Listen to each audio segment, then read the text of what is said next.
Hello and welcome back to Football Manager, where we have now got a rather difficult game ahead of us. We've got Hartlepool Town. I think it's Town. Hartlepool United. My apologies to any Hartlepool fans, including Jeff Stelling that may be out there. Mind you, saying that, I think before I'd even get 100 views, Jeff Stelling would be long and dead. So that's irrelevant. But yes, we've got a very difficult opposition next. Hartlepool United are in 5th place, a full 13 points clear of us, but a win could send us into the top half where we need to be. And then another win on top of that could see us rise all the way up to 9th. So we are on the up. Now I don't think I'll be doing what I did last season, where I'll be able to get them into the playoffs, regardless of promotion or not. I don't think playoffs are an option for this Halifax side. They're far too hit and miss. Even with good runs of form, they end it with really poor form. As you can see, 2 wins in the month of January, not good enough. 2 wins in the month of February, not good enough. Especially when you compare it to December, where we finished the month off 5 straight wins, followed by a 6th in the first game of January. We need to get some good form that is concurrent before we even think about playoffs. So I don't think I'll be doing a Boston 2.0 with Halifax. Now, staying at the club is an option, of course. I'm a C- currently, and I've got a contract at the end of this season. So, in theory, if I was to finish into the top half, they might offer me a renewal for my contract, but I'm not going to ask for it, simply because there are teams that are without managers, such as in the Scottish... In the Scottish divisions, they've got the Ladbrokes Premiership and League 2, they've got teams available. So I could go to Scotland for a short while in maybe League 1 or the Championship and try and work with them to build my reputation up a bit. There is League 1 football available in the form of Blackpool, and I think Portsmouth were looking for a manager, but they've got Svetoslav Todorov, who is currently the interim manager, meaning they're still looking for a manager, but for some reason not appearing in the job centre. Don't quite know why. But I'm not going to apply to any jobs at the moment, because it would be disingenuous to Halifax, mainly because I've still got, I think, 3 months left on my contract. It would be unfair, to say the least. So, let's just look at finishing this season on a high.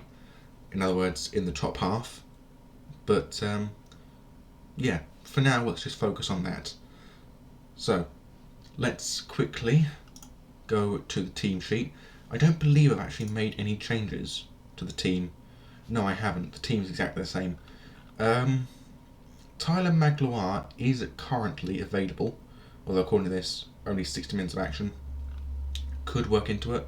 I'm taking Tariq Hines out of the team because he's thrown a hissy fit, and as such is now on the naughty list.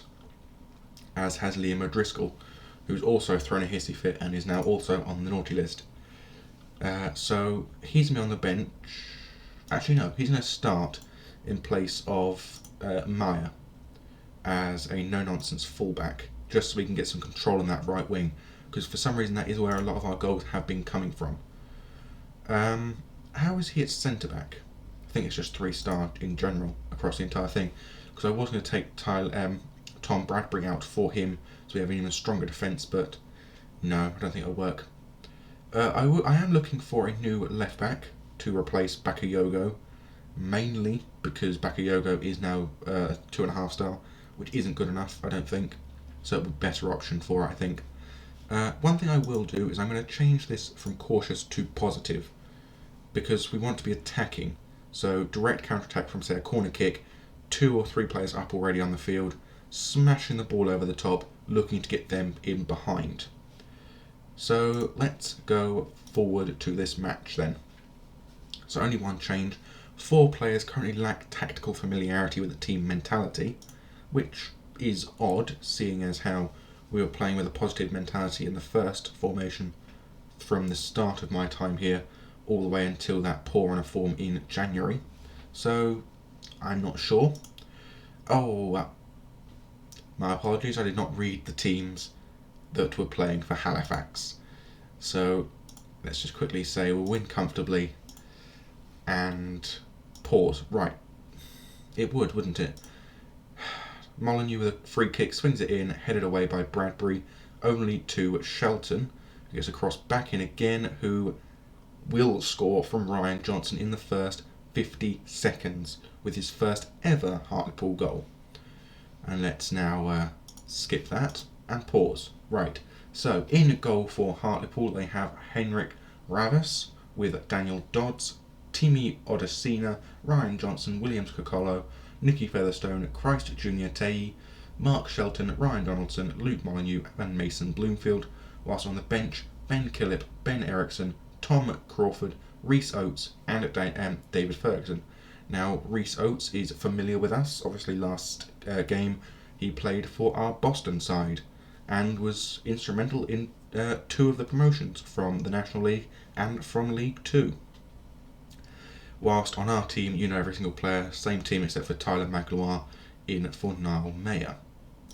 So, let's play and hopefully return the favour that Hartlepool have just had against us by scoring. Right then. It's not looking very likely by the looks of things. I'm going to demand more of the team, see what that happens. Half and half. The team was happy with some of it, not happy with the other bits. But by the looks of things, it seems that Hartlepool are not in control of this game at all. I mean, we've got better possession, more shots, we're doing better, so it is a tad surprising. Miller is in the box though with a cross, but I believe it was actually a shot that was put behind by the goalkeeper. Magoma now with a corner kick, swings it in, and apparently Hartlepool get a free kick for it. I don't know. Oh, sorry, no, I'm reading the wrong one. Yeah, so we've got less shots, or equal shots now, but less on target. But we have got more possession. That is an important thing. We have got more possession. Guevara has not played well in the last few weeks, so I think I might drop him from the next fixture for possibly Danny Williams, but I'm not sure at the moment. Kokolo with a poor throw, but an even poorer headed clearance ends up with Featherstone. Johnson, ball over the top, headed back by Molyneux, and the ball now with Bloomfield, who shoots and puts it wide. And we are being let off every single time here because we are not doing well. And I'm not angry, I'm disappointed. I really am. And as with my new policy, if at half time any player is below 6.5, they're not coming back on for the second half. It's as simple as that. So Guevara off for Jeff King and Ruben Reid on for George Miller, because neither of them were playing well enough to warrant coming back on the field. Simple as that. So with 2 new players on the field, both in the striking partnership, well I say partnership, both in the attacking role, hopefully we should be able to push forward. Magona with another corner kick, swings it in, and Earring's header is cleared off of the line for Odi Alpha to pick up, and then his cross is cannoned back for a throw-in. Which, better, I'll admit, but not a goal. That's the problem, not a goal. Because this defeat would see us slide down the table possibly if some teams were capable of winning, which they're not. Which is lucky, but it is a worry, of course, when you don't win for a number of fixtures in a row. And this is now a number of fixtures in a row if we were not to win this match. I mean, I'd take a draw from this match. Genuinely, I'd take a draw. Throw in from Bakayoko to Magoma. Back to Bakayoko. Over the top, looking back for Magoma again. Kicking a cross in for Odi Alpha, who does slot the ball home. And I'm changing to an attacking mentality because I want to see this goal and this team score a second. There's a beautiful ball over the top by Bakayoko for Magoma. An admittedly poor cross, but it does end up with the right player. Odi Alpha with his left foot slides under the diving goalkeeper, and we end up equalising. Odi Alpha with the yellow card, actually, surprisingly. Throw in from Hartlepool to Crawford. Crosses it in to Bloomfield, whose shot is saved by Jones round the post. Corner kick again for Hartlepool. Swings it in, and it's cleared only as far as Eriksson. Now to Johnson on the edge of the box. Crosses it back in again headed away, and finally cleared by Odi Alpha. throw in from Hartlepool, Cocolo to Ferguson to Shelton, crossing it in to Donaldson, who is apparently offside. I don't know why, but apparently he is. Oh, he was shot ricocheted off of another Hartlepool player. So that's why he was offside, because it was actually that player that was offside and the ball hit him as it was being shot towards goal. Bakayoko throws it to King to Magoma, looking into the middle now. Shoots from the edge, but it was a wasted shot, and this match ends 1-1. And it's 3 minutes stoppage time, but I know it's going to end 1-1 at this point. And it does. Because for some reason this team is not clinical enough with its finishing. And I'm going to say hands on hips that we were not good enough today, and we should have won.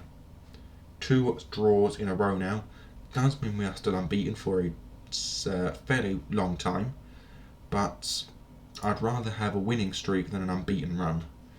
So it's 6 unbeaten, but in that 6, only 2 wins. So yeah, we need to fix that quite drastically. We need to fix that. Apparently Sutton continue their unbeaten run as well as they go back into the playoff places after they fell out of them. We are still in 15th, only 2 points behind Eastleigh, only 4 points behind Boreham Wood. 3 wins would put us up all the way into 8th place. It is not out of the question yet to finish in the top half. And apparently we've got a scout report on Matti Cosilo. Don't know why, but he looks good enough to be a footballer at this level, but yes, not for us. So until next time, which will be probably Kings Lynn and Yeovil, I think, the best options. So we had then like another month and a half before we get to Altrincham and Chesterfield to finish the season off. So yes, we'll probably do Kings Lynn and Yeovil Town in the next video. So that's 2, 3, 4, 5, 6 games between this fixture and our next one. So until then, I bid thee adieu. Goodbye.